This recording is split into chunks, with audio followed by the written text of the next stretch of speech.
Hey Wally, What? you got a comment on Twitter. When are you going to review a Pokémon game? Pokemon game?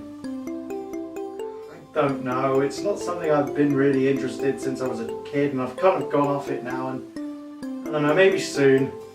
By the way, what's a Pokémon?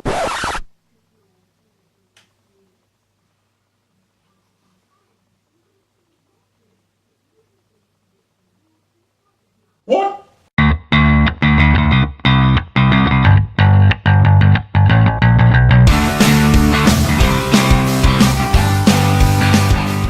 Pokémon, one of the most popular, if not the most popular and successful thing Nintendo owns. I mean, who doesn't love this series, from its games, anime, trading cards, and photography classes?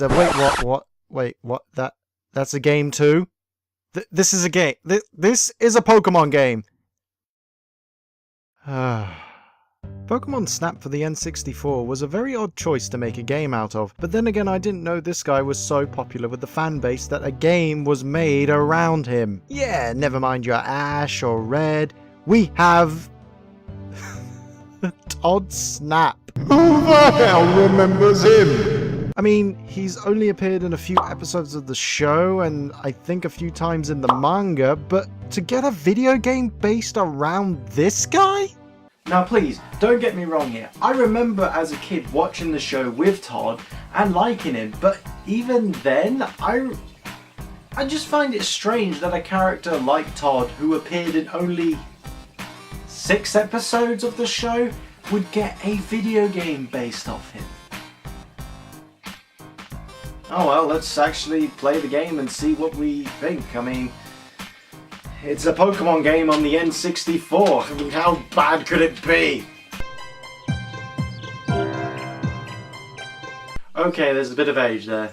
Right, so the story is, or what little there is that after capturing a glimpse of Mew, Professor Oak asks him to go out and capture wild Pokemon on film, on Pokemon Island.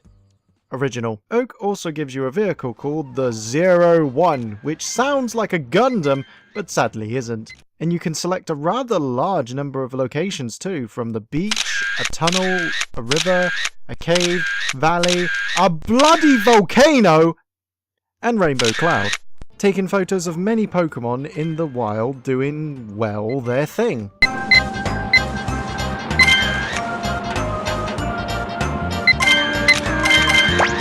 Oh, that's cute. But by God, this game is kind of shallow. Now, before you come at me with the knives and the pitchforks for making that comment, please let me explain. This game has a lot of charm, colour, and is a very decent Pokemon game. But is it worth it? Because you're only going around different locations taking pictures, finding hidden Pokemon, as well as secret areas, and getting brownie points from Oak from the photos you've taken. But there's no real reward for doing all of this. And all that's left is an empty game. It's just a point-and-click adventure game with a camera and a forgotten side character / protagonist. I also find it funny that Professor Oak gives you apples to throw to the Pokemon to eat for them to react to the camera. But be honest here guys, who else did this instead?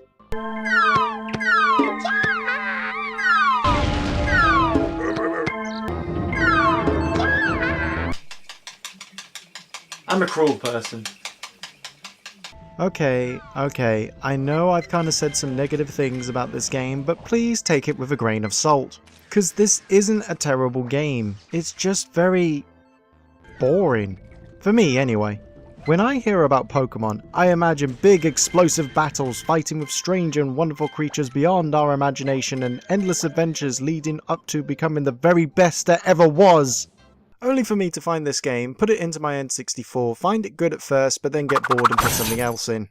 It's also good to see that the N64 is being pushed to its highest because of everything that's going on the screen, and it's also fun doing that.